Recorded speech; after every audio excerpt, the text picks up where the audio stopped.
என்னது? இந்த ஹோட்டல் முழுக்க முழுக்க சால்ட்ட வச்சு கட்டப்பட்டிருக்கா? அது என்ன ஹோட்டல்? எங்க இருக்கு? அப்படின்றத இந்த வீடியோவ முழுசா பார்த்து தெரிஞ்சுக்கோங்க.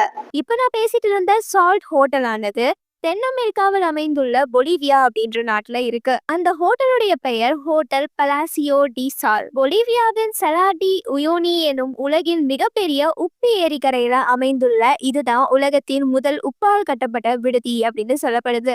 1998ஆம் ஆண்டு குவான் கசாடா வால்டா அப்படின்ற சிந்தனையாளர் அங்க இருக்கும் உப்புக்கரையை மக்கள் அதிக பேர் பார்க்க வரத கவனிக்கிறாரு. அங்க விடுதி ஒண்ணு கட்டப்பட்டா இன்னும் வசதியா இருக்கும்னு நினைச்ச அவரு இப்படிதான் அவரது உப்பை கொண்டு ஒரு முழுமையான தங்கும் விடுதியை அமைக்கணும் அப்படின்ற யோசனைய உலகுக்கு அறிமுகப்படுத்துறாரு. இப்போ அதை பார்க்கறதுக்காகவே உலகம் முழுவதும் பல சுற்றுலா பயணிகள் இங்க வராங்க. இந்த விடுதி 1 மில்லியன் உப்பு கற்களால கட்டப்பட்டது அப்படின்னு சொல்லப்படுது. கூடவே நாற்காலி, மேசைகள், படுக்கை அறைன்னு எல்லாத்தையுமே உப்பால வடிவமைச்சிருக்காங்க.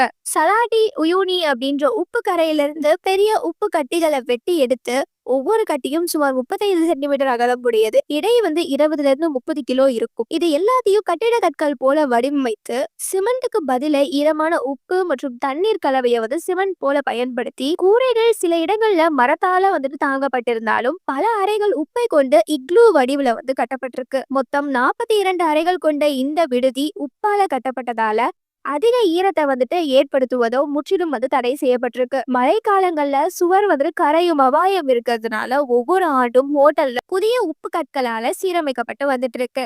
அது மட்டும் இல்லாம இன்னும் ஆச்சரியவூட்டும் விதம் என்ன அப்படின்னா, சலாட்டி உயோனி ஏரி உலகினுடைய மிக துல்லியமான இயற்கை பிளாட் மேப் அப்படின்னு அழைக்கப்படுது. ஏன்னா நாசா அதனுடைய கோள் கருவியை சோதிக்க இந்த இடத்தை தான் பயன்படுத்துவாங்கன்னு சொல்றாங்க.